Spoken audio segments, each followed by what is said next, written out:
following podcast contains real stories and raw conversations from first responders and military personnel. Some topics may be graphic or triggering. The views expressed by the host and the guests are their own and do not represent any agency or organization. Viewer discretion is advised. Welcome back to Beyond the Dispatch. If you haven't seen last week's episode, you guys don't want to check that out now. This is the second half of Mike's interview. For this episode, we're going to deep dive into Mike's career in law enforcement along with mental health. This one is definitely one of my favorite episodes so far. But before we get to the rest of the episode, I just want to say thank you guys all for tuning in week to week. Thank you guys all for reaching out and giving us support. It means more than you guys will ever know. If you guys just do us a favor, like, subscribe, share, tell your guys' friends. We got some big plans coming up and some pretty big guests. So we hope you guys enjoy. But without further ado, I hope you enjoy the rest of Mike's episode. Yeah, too, man, and that kind of translates into law enforcement. And I had an issue with some people in my admin where it's like they forgot where they fucking came from. And you're like, why are you talking to me like this? Or why are you doing this? Like, you've been the same thing I've done, or you've done worse than I've done. And you want to hang me out to dry for this shit? I think it's ego and their ego and their 100% ego. And they're afraid of their own ability. The reason why I went to law enforcement in the first place is because I missed that camaraderie. Brotherhood. Yeah, man. And because there's nothing like it on this planet. No. That brotherhood when you guys are in the shit together. Tell you what, God, I was wrong about the military comparing to law enforcement. Yeah, oh yeah. That was apple and oranges. Yep. And my brother and I, New Linux actually is the first place I tested. I'm a bad test taker. Right. I was number 99. He was number 100 on a list of 100. Oh, so you beat him this time. Let's go. Yeah, well, so for the agency I work for, I was able to learn how to take the test. It took me like forever, but back in the days, like 400 people show up. Yeah, man. Yeah, for one job. One job, maybe one job in a year. Yep. Now you can't have like 10 people show up for like 15 positions. Yeah, man, you're begging. Yeah, but we came back. We used a GI Bill.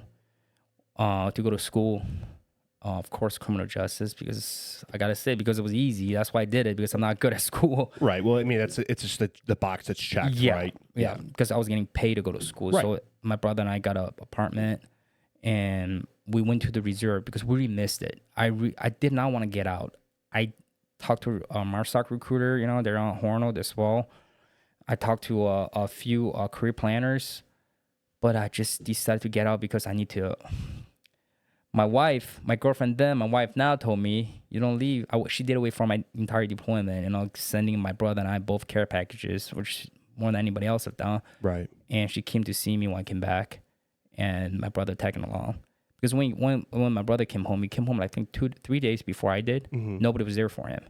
Yeah, it was sucked. And he went through his own story, his own shit overseas, Yeah, for sure. And then when I came back, they came the next morning. We landed like middle of the night anyway, so I just checked in. Next day they came by, like it was my girlfriend, it was my wife now and her family there for me when I came home from war. Yeah, nobody else, and that says something. Absolutely, and that's speaks why volumes. Yeah, and she stayed with me faithfully. We wrote letters. I still have all the letters, handwritten letter. I read them now. I'm like, oh my God, I must be like a freaking idiot, That's the way I wrote. Right. And so I went to school. I got out. I decided to get out. Go to reserve. I want to go to school. And if after college I couldn't be a cop, my brother and I were gonna go back in the Marines and go to like OCS, be an officer or something. Yeah. Because leadership to us is huge. We just seen so many good ones. Yeah. And then we experienced so many bad ones. Yeah. And we learned from it. Yep. And we start testing our senior year in college, and we test like 15 places. And we finally got hired by the same agency, which was awesome. I'm so happy that they got both of us. I love it, brother. Yeah. Yeah. Thanks, man. We got hired, and we thought like, oh, wow. Finally can start life. Everything will be great. Yeah, man. We'll have the camaraderie back. Nah, that was that was not the case. And it's sad. Yeah. Well, It's disheartening, man. What it is, because for the job that officers do in law enforcement, it just seems like it's for their own personal benefit in a sense. Sometimes, where it's like we're all doing the same. Like we're all putting our lives online in some call situations. Like, yeah, you're not going to do it for like a neighbor complaint, but when those calls hit the fan, man, like yeah, you were there for each other. Yeah. And you have each other's back. But I can't compare military to. It's a different animal. Yeah, it is definitely different because we were young and dumb, and you have so much liability. You gotta, you dealing with the law and order here, and you can do everything right and still get in trouble out here, Right. in the law enforcement world. But so we got hired. We went through FTO, police academy. It was easy. It was like. It was fun compared to when you went through. Right? Yeah, but it was fun. I enjoyed it. I think FTO training, that's probably the most stressful time I ever had. 100%. I agree with you. Yeah, my brother and I both got extended because of report writing.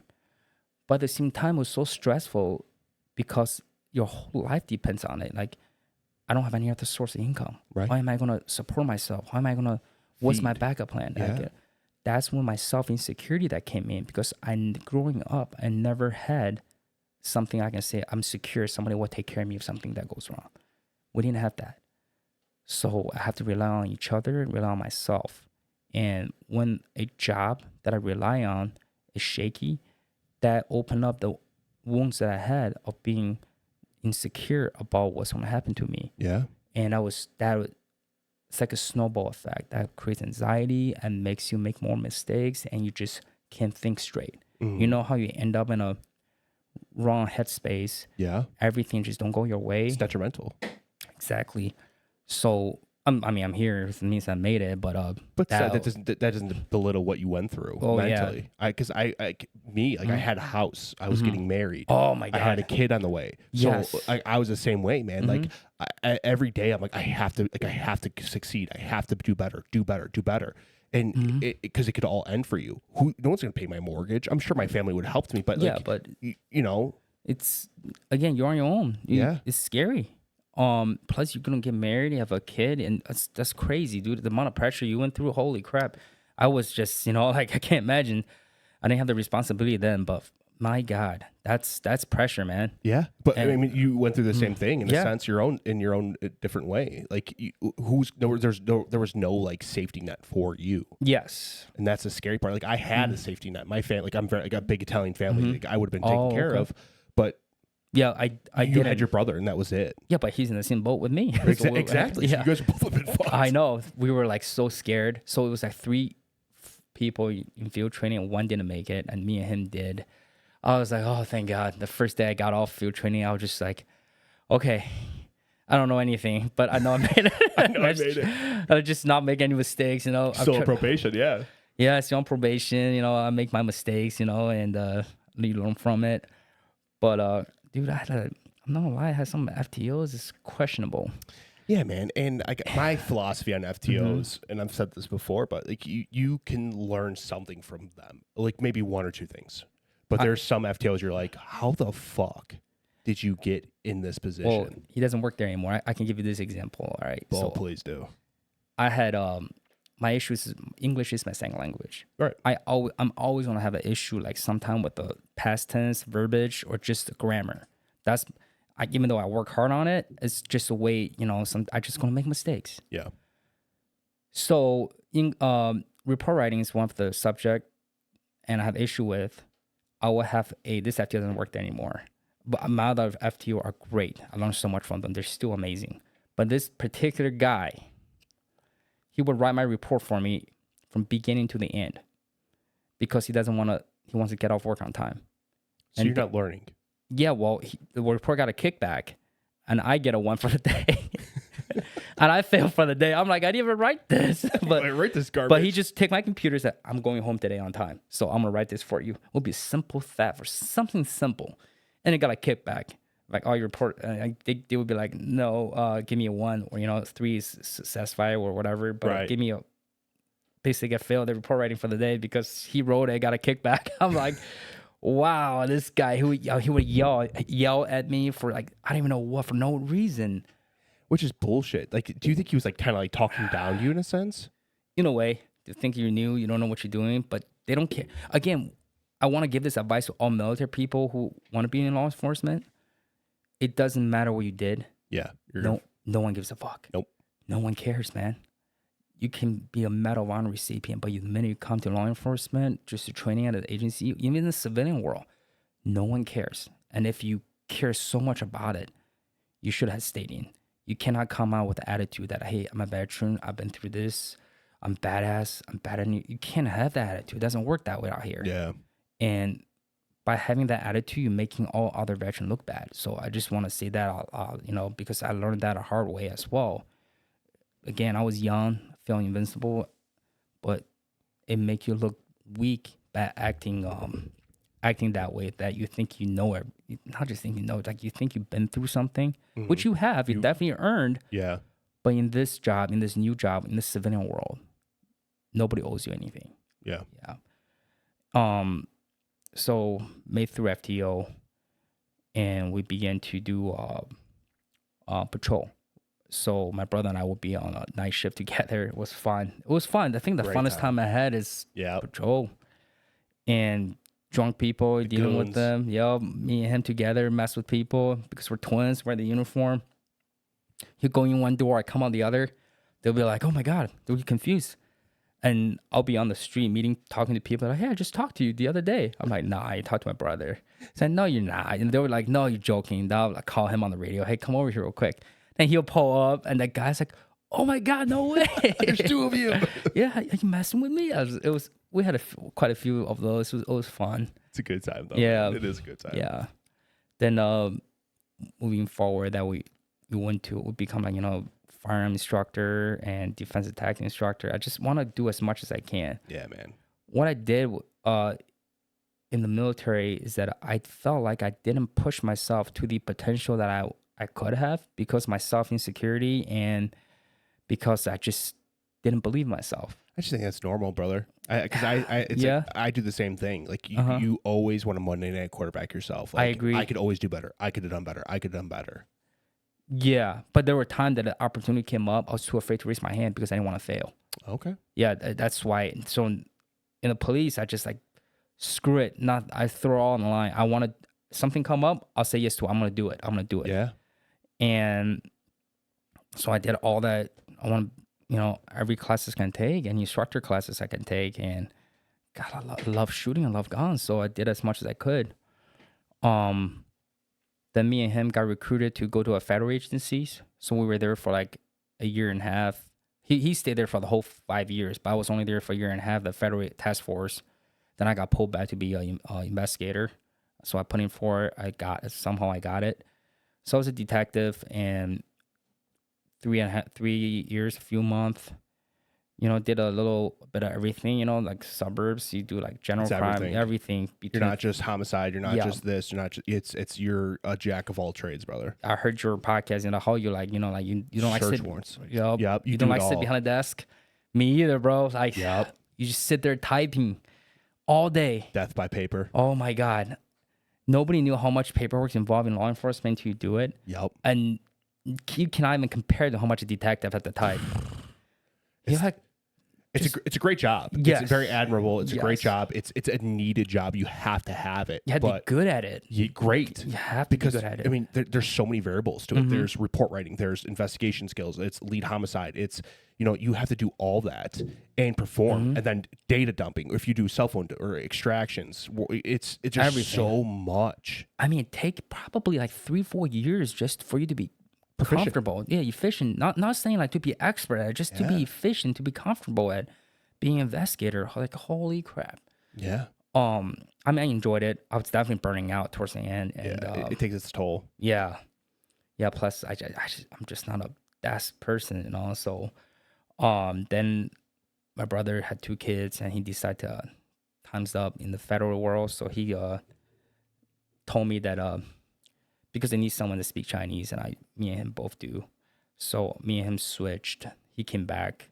Now I'm assigned to the federal task force, and I deal with a lot of I use my language skill a lot. I didn't know how much language skill, like Chinese stuff, people needed until like I started becoming a cop. Doing all kinds of translations and interviews and stuff. At first, it started off just like helping out victims and offenders, translation, then the massage parlor, the prostitution app and stuff like that, and it evolves. Yeah, it does. Yeah, and then now do like other like laundering, money laundering, like drugs, different type of things. Right. Yeah. Man, you guys are assets, man. You really are. Because, and it pisses me off when you have other coppers or anyone like military, whatever it is, where they kind of like look down on people who like English is their second language. Like, no, motherfucker, they're actually 10 times smarter than you are because you're proficient in your native tongue, and then you're also proficient in English as well. Oh, I appreciate it's it. your second language. Like, honestly, they're leaps and bounds over you. Yeah, it's leaps and bounds. It's definitely a good skill to have, but it is like people don't understand how exhausting it is to go on an interview to translate. And it's like I go in an interview, if I translate for like an hour, I feel like I just worked for like 3-4 hours. Like my brain is just like mushed. And absolutely, that's it's tough. Yeah, because you're listening and then you're telling the other person you're interviewing with like what they just said. It's exhausting. Yeah, those language apps people use, dude. I didn't use it. Somebody used it in front of me. Oh my god! For a Chinese person, it was trash. Well, I don't want to trash on the app, the people that work there, but they're not. They're not law enforcement. They don't know what kind of question to ask. They don't know what the boundary is. They don't know when you're investigating. Sometimes have to push a little bit. It's an art. Yes. So it's easier for me to do it because I am an investigator. I am a cop. I speak the language native, so I understand the culture behind it. So when I look at them in the eyes, talking to them, I say 9.9% of the time I get them admit to what's going on, so they feel at ease. Right. It's a particular type of comfort, and it's in the investigative world or your interviewing world, like that's key. Like that's what your main mission is, to get that person to feel comfortable with you. And if they speak Chinese, you speak Chinese, you know the culture, they know it puts you like 5 steps ahead. Yeah, absolutely. It gets you kind of like you put your foot in the door. Like, all right, well, I can foot, but and if I like spoke Chinese as a white man, like they'd be like, get fucked. No, that would still help. Don't get me wrong, but it's different than when they see someone similar to them. It does. Race and culture does play a role. 100%. It just every step. Everything helps. If anyone says anything different, they're fucking lying to you. They're fucking lying to you. Yeah, I agree. Yeah. So, but the last few years, we want to go into like mental health and things like that. Yeah, man. Let's get into it. Yeah. Hey, let's take like a real quick break. Okay. Cool. Here at Beyond the Dispatch, there's only one first aid bag we trust for ourselves, our loved ones, and anyone we roll up on. Wait, did you bring with? Jumpmatic. God, I hope you guys heard that because it's a hefty bag. It literally has everything you want, need, and more. It actually even has a kitchen sink installed. It has anything from glucose readers, sterilized bandages, thermometer, ring cutter, Israeli bandages, tourniquets. Look, here's the thing. This bag, if you're active, hunting, camping, hiking, even for a truck, you roll up on an accident, this thing can treat anything from a bug bite, a poisonous plant, to a bullet wound. It's phenomenal. It was designed by a paramedic for everybody to use. I love this thing.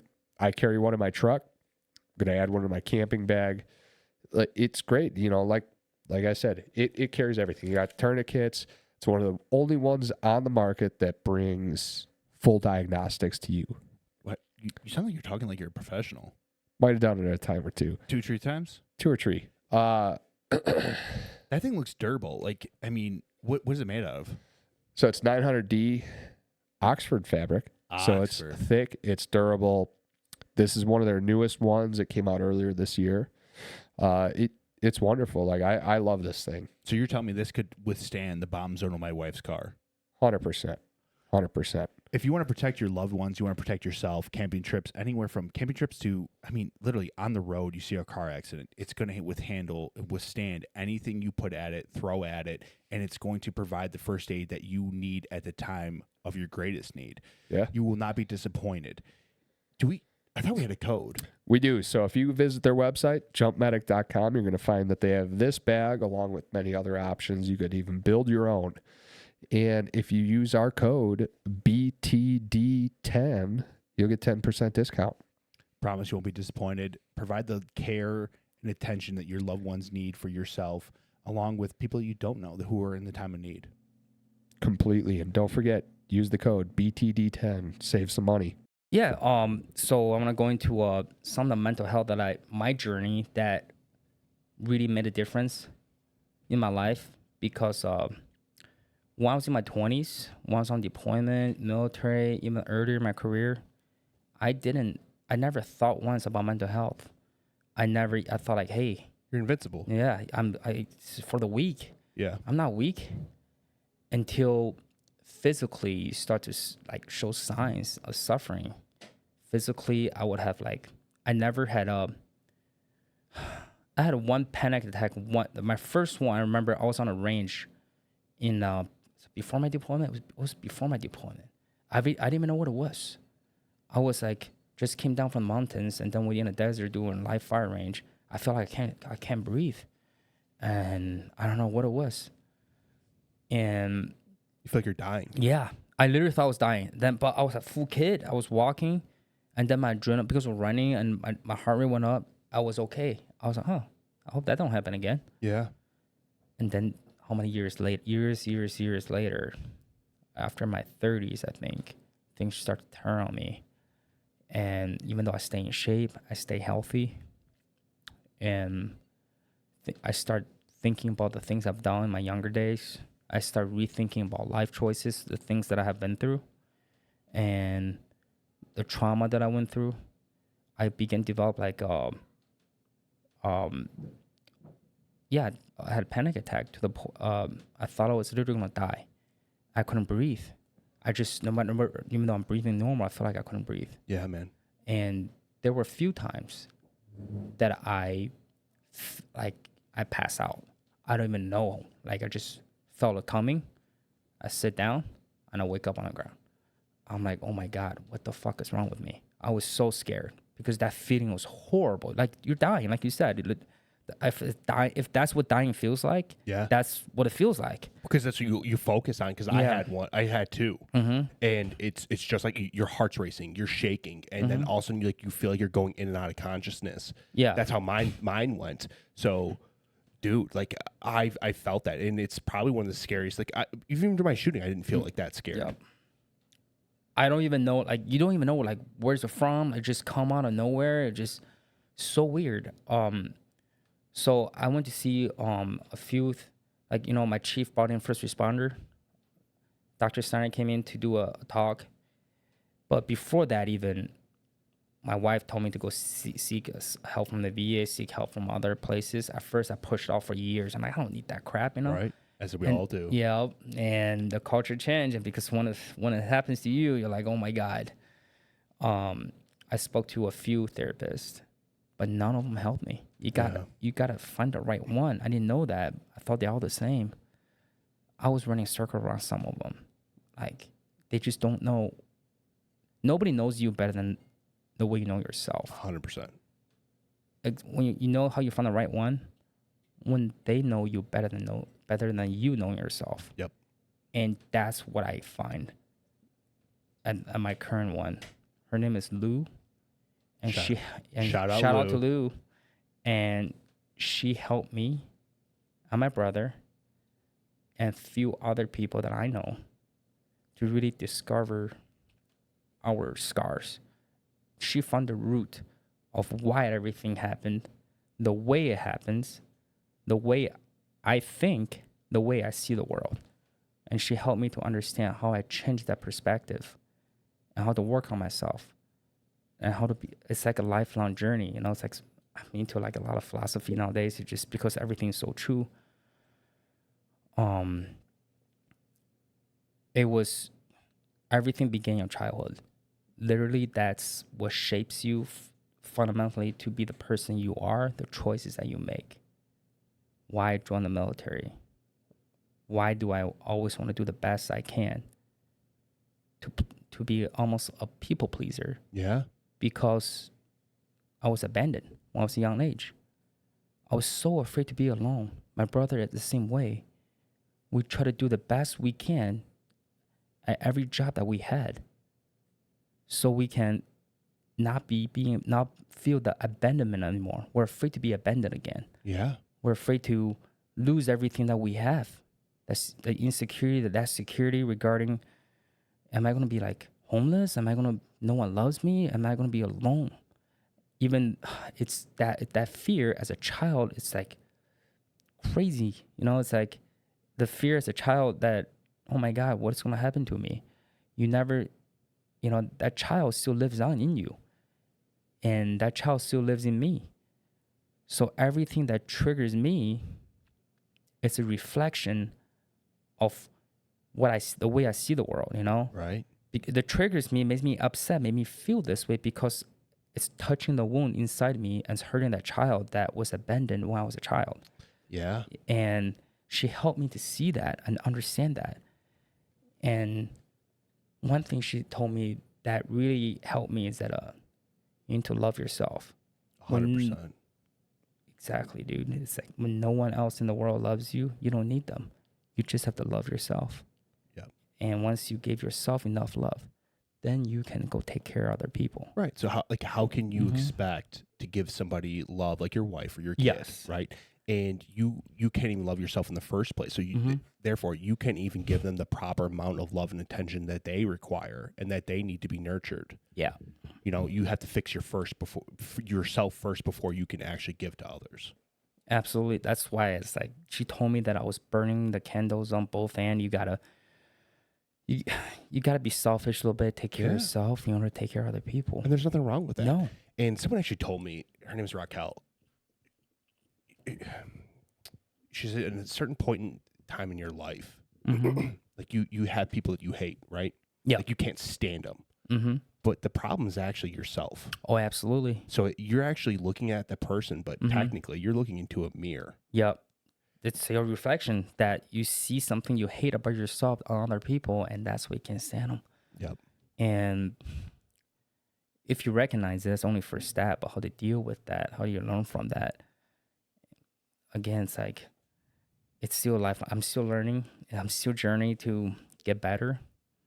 I'm a lot better now than years ago, but I can tell it's a lifelong journey now.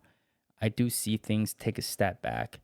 I do have to slow down. I used to get really triggered that when people tell me, slow down, man, slow down, because I do everything too fast. So is my brother. And there's a reason why we did that. Yep. We did it fast, so even when the pain comes, it will go fast. Yep. That's why we do everything so fast. So we cannot do that because I'll be making mistakes. And you know how this job is. You cannot make any mistakes. Like, I mean, I heard in SWAT, like, slow is fast, baby. Slow is fast, fast is smooth. Yep. And, talking about SWAT, I got to say SWAT, it's probably the best job I have in the entire... Couldn't agree with you more. Yep. My brother and I, you know the camaraderie that you chase that was in the military? You're not going to find that in law enforcement world, but you're going to find it in SWAT. You're going to find it in regular patrol, investigation, or other, tech unit. Maybe depends on the bosses and people you work with. But SWAT team is probably the closest thing to it. Because you're only as strong as your weakest link. Absolutely. And when you're number one through that door and you take left or right, you have to depend on the guy next to you. Your area of domination is to the left, right? You're taking that deep corner. Yep. You have to trust in the person behind you to cover your ass and to cover your back, because when you're going in, you're not even looking to the right. No. You're looking straight left. And you have to make sure the guy behind you is trained enough and trust enough to cover your fucking ass. Absolutely. They have your back. The second you don't look that way, they already got it. Yep. And you do the same for him. 100%. Yep. And working smoothly together, communicating without even speaking, reading off each other's body language. And you don't have to talk. No. And it's like art. You're moving smoothly. Couldn't say that better myself. And the level of professionalism and accountability. That's one thing that the SWAT team hold high and the military hold the highest is right. Being an operator. Because what's the first thing you do after training? You do a debrief. Yep. Okay. What happened? You fucked up. Why'd you fuck? And you own your You fucking own it. shit. And no in the excuses. yeah, and the regular police world and patrol, those motherfuckers aren't owning their shit. Hey, you gotta say it in a nice way sometimes, But in SWAT, like, you know what? Hey, it's my fault. I fucked up. If I'm the TL or ATL, he messed up. No, it's my fault. I did not give him clear enough direction for him to do cooperate. So it's my fault as an ATL or ATL to not passing the information down correctly. So I eat that one.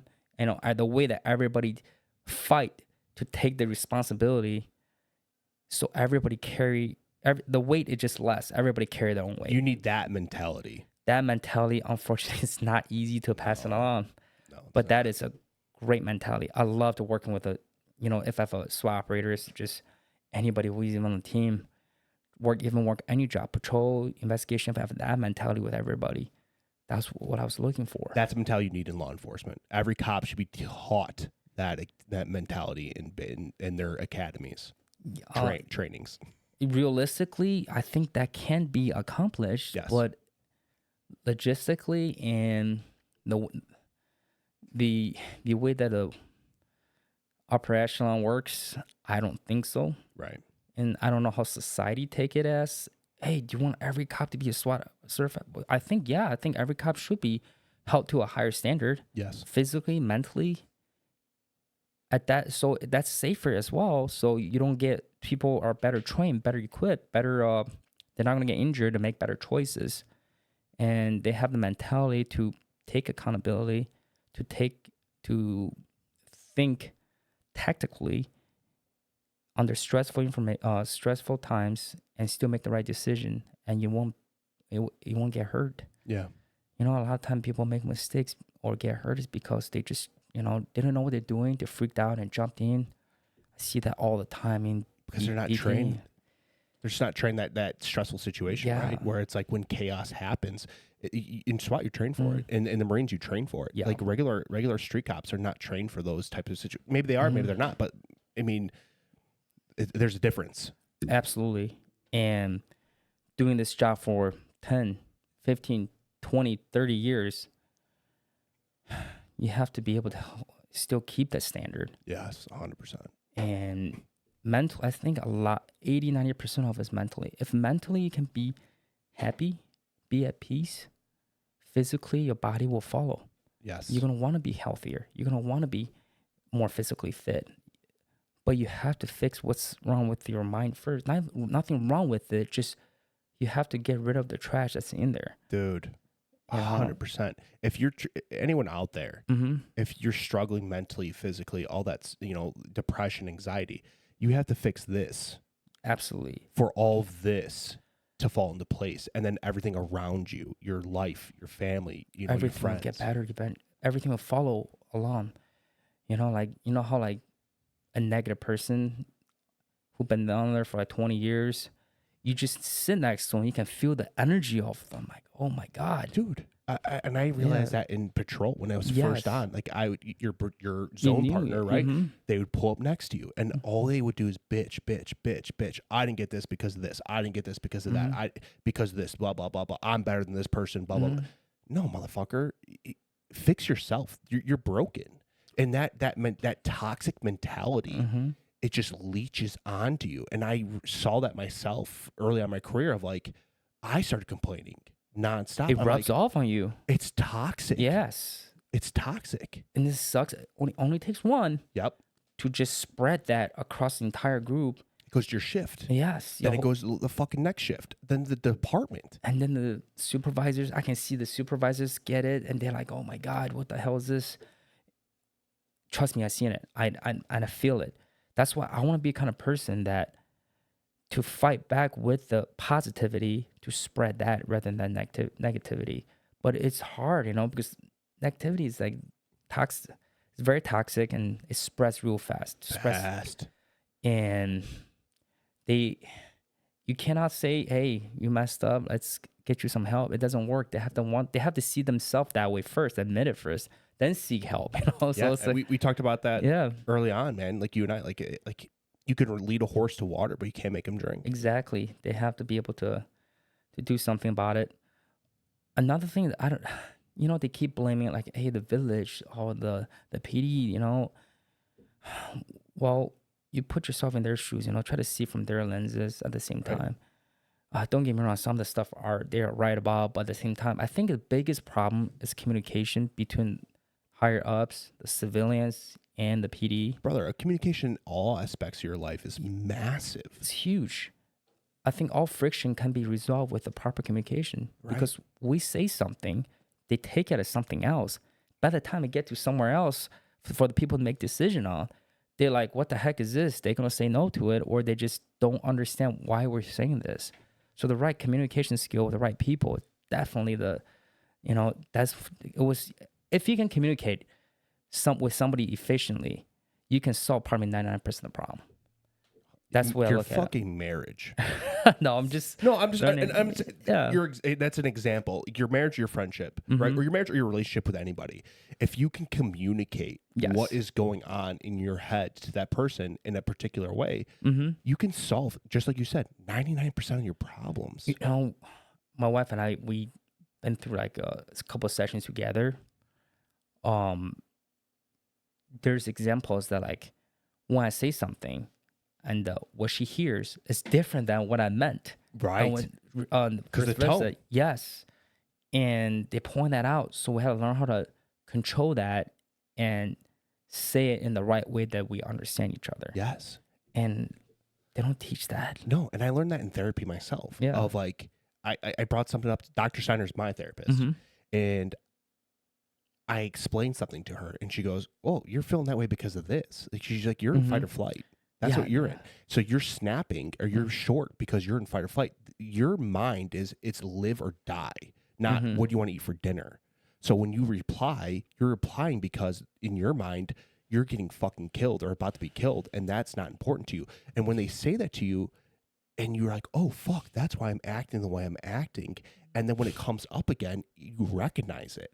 You're like, oh, I'm in fight or flight right now. I need to take a step away. I need to breathe. I need to do what I need to do to help my mental aspect right now to handle this situation or this conversation with my wife.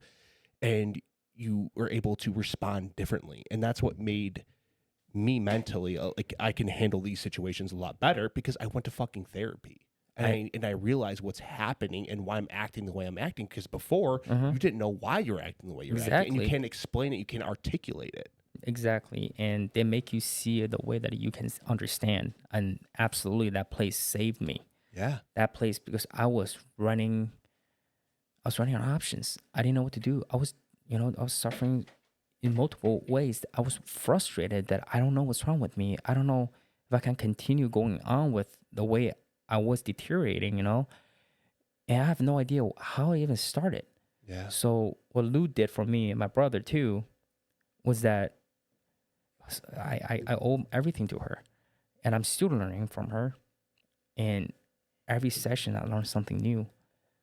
And she really made me understand who I am, because we're just different version of ourselves in other people's eyes. Yes. But who are we in our own eyes? And I was like, I pondered on that for weeks. I'm like, what is it? And then I finally understood what that really meant. So again, you have to love yourself. What other people think of you, it doesn't matter, because that's what they think of you, not what you are.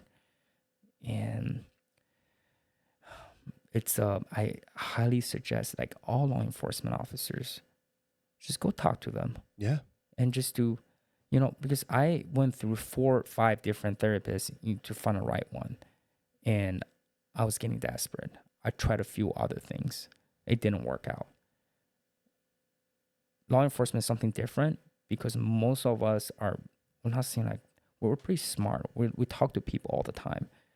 So talking to a therapist, they have to be able to like see through you rather than see through the walls you put up, rather than a normal therapist see that it couldn't get her way in because she doesn't know how to, or he or she does not know how to like get to you, Yeah. So that's why I said you gotta find a right professional, and first responders are really good at that. Great. Yeah. What made you go see a therapist? Honestly, man, so I lost my best friend to suicide in 2019. Okay. And I was almost like a brand new copper because I got it in 2017 Yeah. as the police force. And I got back to work too fast. And I always wanted to go see a therapist because I knew, deep down, I knew I needed to go. So, like, I was behind in patrol, like, I was working midnights, and I'm crying, fucking hysterically crying because a song would come on, and I would think about my best friend. And I fought. I tried. We did the wellness check. So you go once a year. That's pointless. Yeah, nobody's going to do anything. And like, all right, I'm gonna talk. Yeah. And they would they would give you like coping mechanisms. And to me, I'm like, this is fucking bullshit. I'm not talking now. So I just pushed it off. And I saw another therapist, and I hated it. I didn't like her. She wasn't getting to the root problems, and I just stopped seeing her. I'm like, fuck it, I'll just fix myself. And that wasn't the option. Yeah, that can do. So after my shooting. It wasn't an option to me. The department, they sent her to the hospital when I was still in the hospital recovering from my shooting. And I'm like, I'm going to try everything they tell me to do. Do this, do that, whatever it was. I'm game. I don't give a fuck how stupid it sounds. I don't care how dumb I think it sounds. I was willing to do it because I knew I was broken. I knew I was affecting my family. I knew I was affecting my wife. I knew I was affecting my kid, my mom, everyone. Everyone around me. Yeah. You really like, same way here. Yeah. So I made it like my personal mission of if I'm going to take the responsibility of trying to get my fucking arm back to 100% as I possibly can because of the nerve damage, why can't I take that same mentality and put it into my mental health? And like I made it my personal mission to every day make myself better. And my personal opinion is the worst mistake you can make in life is not learning from your mistakes. Yeah. Or anyone else's mistakes. You just living in a neutral zone there at that point. Right. So, like I tried, like, it was like, I think it's called like DMT or something. DMR. EMDT. You know what I'm talking about? Yeah, it's the light thing. Yeah. And I'm like, this is fucking stupid. Like, yes. I'm going to try it. I did it too. I'm gonna pretend like I'm on the beach. I'm gonna pretend like I'm putting my toes in the sand. Dude, I'm trying fucking transcendental TM meditation. Oh, dude, I'm trying fucking. It's helping. You know what? I did because I tried it too. Yeah, man. And it's every morning I wake up at 3:45. I meditate for 25 minutes in the morning. Oh, wow. And then I go to the gym. I beat the shit out of myself because I'm trying to get strong. My right arm back together. Yeah, you look good. And then at night before I go to bed, I'm trying more therapy. So there's so many things out there in this world that can help you. You just have to fucking talk.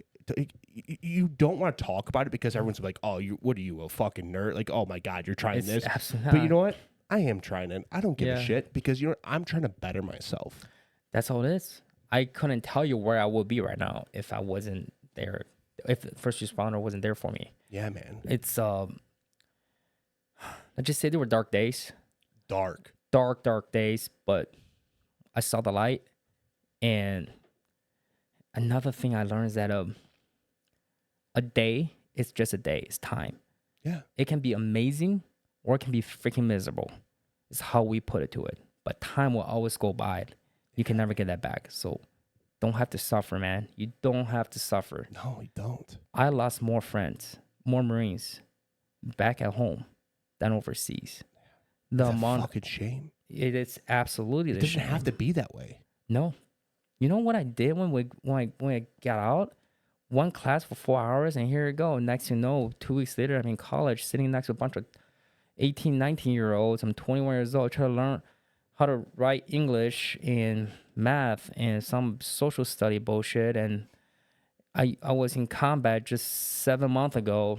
Losing people in gunfights and leading Marines. I was combat mentors promoting to corporal when I was in Afghanistan after the mission. And no, it doesn't matter. Again, it's like the way that how this country really failed the veterans, and this country really, what they did to law enforcement the last couple of years. Oh God, absolutely, like breaks my heart. It's honestly, law enforcement is the scapegoat because yes, I didn't fucking make these laws. No. I didn't make these laws. You made these laws. I'm enforcing these laws Oh, because don't- that's my job. Exactly. But if you do your job, again, like I said, you can do everything right. Everything can still go wrong, but you Dude. can't take it personal. No. And I think one hard thing to do is not controlling, to understand emotions. Because by understanding our emotions, we can kind of guide it and direct it so we can control it better. But most mistakes a lot of cops make these days because they let their emotion get out of the Yes. way. And that's me included. But it takes time and experience to understand that. Yeah, man, because when you let your emotions take over, you lost. Exactly. You lost. You already showed your weakness. Yes. You already showed your hands. That's it. So absolutely that mental health in this culture, in the thin blue line or whatever the law enforcement culture, I say it is getting better in the last few years, but we are not where we need to be. There's so much more work to be done. Yeah, well, sometimes leadership do their thing. It's just checking the box. Yep. I understand why they have to do it. Yeah. I know we gotta say check this box, so liability and looks good, but you probably really tried it, but you probably facing another uphill battle with other bureaucracies. But we can do better for sure. Oh God, leaps and bounds better. I know. It just as a leader, and I'm not a good test taker. I keep saying that. I did not pass my first sergeant test. I'll do it again. Listen, man. Yeah, but it's that system's broken. And like the way you test for sergeant, and it's okay. Study these 4 books. If you could study these 4 books, and then you could take a test on these 4 books, you make sergeant. What did this Bullshit. On paragraph 3 in this book? What did it say? 1, 2, 3, 4. Bullshit. Only one word that switched. No, it should be your experience. It should be your mentality. You as a person should be evaluated. I absolutely It agree. should maybe take a test as a portion, and it should be a small portion, but you should look at the accolades that officer has performed, the way they handle themselves, and then an oral board, and then the chief has their points, and that's how you should be promoting. That's our agency kind of similar to that assessment process, but again, I didn't make through the test part. I'll do better next time. My brother did, but he was on the bottom, but he did score very high on the assessment and interview, all that stuff. Again, me and him were twins, similar experience. Our personality still varies, but we're on the same page. Yeah. And maybe next time we have both of us here or something.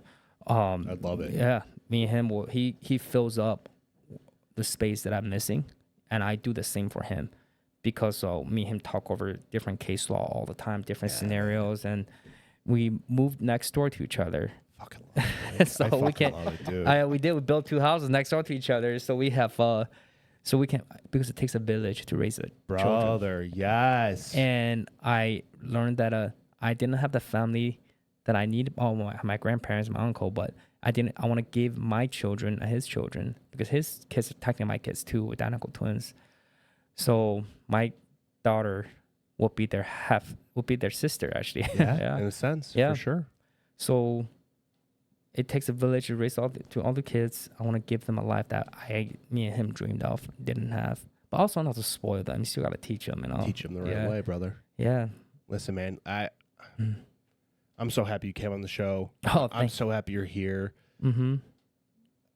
You're somebody I look up to, and I'm in awe of you, and I can't wait to see where you go in this law enforcement career. My career has ended, and I'm gonna live through you now. And Hey, dude, I after from the first time I met you, or not met, like just through text message, like I knew something was different about you. I did, and through text message, you can call it intuition, you can call it whatever you want, man. But you're a fucking great person. You have a great head on your shoulders. You've been through shit. You haven't let that shit kind of dictate who you will be for the rest of your life. You learn from what you've been through, right? And you carved out your own path in life. And I'm so excited to see where you're going to go with your career, because you will go very fucking far. You have leadership written all over your face, brother. I'm so happy you're here. Carrie, do you have anything? No,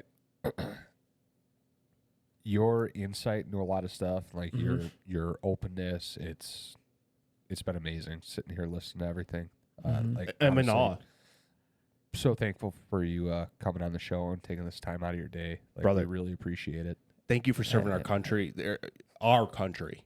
yours country. Thank you for doing what you've done. Thank you for continuing what you've done. Do you have anything else you want to say to the guests? I just want to appreciate everybody that's thank you for allowing me to come on here, your platform, and you two have been amazing.